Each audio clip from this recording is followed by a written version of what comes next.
ही गोष्ट ते करूच शकत नाहीत। हा धोका काय होता ना बाबांनो, मी फक्त वेळ कमी आहे परंतु मी आपल्याला एक धोका हा किती वर्षांपूर्वी आमच्या बाबासाहेब आंबेडकरांनी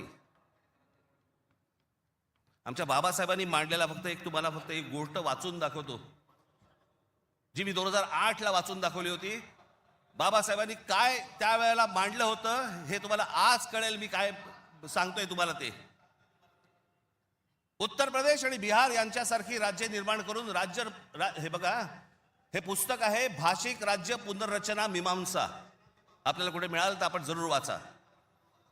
उत्तर प्रदेश आणि बिहार यांच्यासारखी राज्य निर्माण करून राज्य पुनर्निर्माण मंडळाने केवळ तौलनिक विषमता निर्माण केली एवढेच नव्हे तर उत्तर भारत आणि दक्षिण भारताचे दोन तट निर्माण केले। उत्तर भारतात हिंदी भाषेचं प्राबल्य आहे, उलट दक्षिण भारतात हिंदीशी संबंध नसलेल्या भाषा बोलल्या जातात। मला खरं तर आपल्याला सांगायचं आहे की यूपीच्या आणि बिहारच्या लोकांनी पहिल्यांदा नीट समजून घ्या, बाबांनो, हिंदी ही तुमची पण भाषा नाही।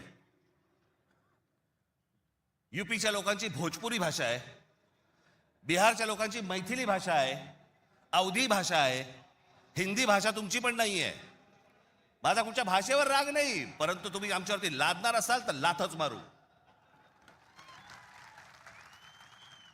हिंदी भाषिकांची संख्या किती मोठी आहे याची बहुतेक कोणालाही दखल नाही। भारताच्या एकूण लोकसंख्येच्या 48% लोकसंख्या ही हिंदी भाषिक म्हणजे त्या भागाची आहे।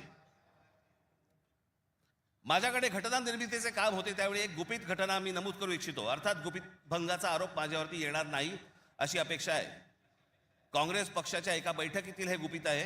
हिंदी ही राष्ट्रभाषा म्हणून स्वीकारण्यासंबंधी ही चर्चा होती। घटनेचे 115वे कलम राष्ट्रभाषेसंबंधी आहे। या कलमावरती जेवढी गरमागरम चर्चा व्हायला झाली तेवढी इतर कोणत्याही कलमावरती झाली नाही। प्रदीर्घ चर्चेनंतर हे कलम मातास टाकले आणि काय आश्चर्य, 78 विरुद्ध 78 असे मतदान झाले। कुठलाच निर्णय घेणे शक्य झाले नाही। या वस्तुस्थितीमुळे दक्षिण भारताचा उत्तर भारतावरती किती कटाक्ष आहे हे तुमच्या लक्षात येईल। उत्तर भारत संलग्न झाला आणि दक्षिण भारत विच्छिन्न राहिला आणि राजकारणात हिंदी व उत्तर भारताचे वर्चस्व असेच चालू राहिले तर परस्पर द्वेषभाव निर्माण झाला नाही तरच नवल। केंद्रीय सरकारात एका राज्याला दुसऱ्या राज्यावरती अशा आगंतुकपणे वर्चस्व चालू देणे धोक्याचे आहे। घटक राज्ये समतोलाची राखण्यास केंद्रीय शासनामध्ये काही तरतूद नसल्यामुळे नवनिर्मित बिजोड राज्यांमुळे 5 प्रदेशांखेरीज इतर राज्यात अविश्वास आणि असंतोष निर्माण होईल। सध्याच्या केंद्रीय शासन पद्धतीमुळे भारताच्या राजकारणात उत्तर प्रदेश इतर राज्यांहून प्रबळ ठरेल ही भीती केवळ दक्षिण भारतीयांचीच नसून पंजाब, बंगाल व इतर राज्यांनी व्यक्त केलेली आहे आणि ही भीती निराधार आहे असे कोणीही छातीरोखपणे सांगू शकत नाही। या भीतीचे निराकरण केले नाही आणि आता विशेष उपाययोजना केली नाही तर ही भीती राष्ट्रीय ऐक्यास घातक ठरल्याशिवाय राहणार नाही, हे सत्य कोणी लपवू शकत नाही। आमच्या परमपूज्य डॉक्टर बाबासाहेब आंबेडकरांनी तेव्हा लिहून ठेवलंय की हे किती घातक आहे ते। हे काय चाल चालू आहे तुमच्या विरोधात, हे काय प्रकारचं षडयंत्र सुरू आहे। जो इतका बलवान महाराष्ट्र, इतका सुसंस्कृत महाराष्ट्र, या देशाला दिशा दाखवणारा महाराष्ट्र,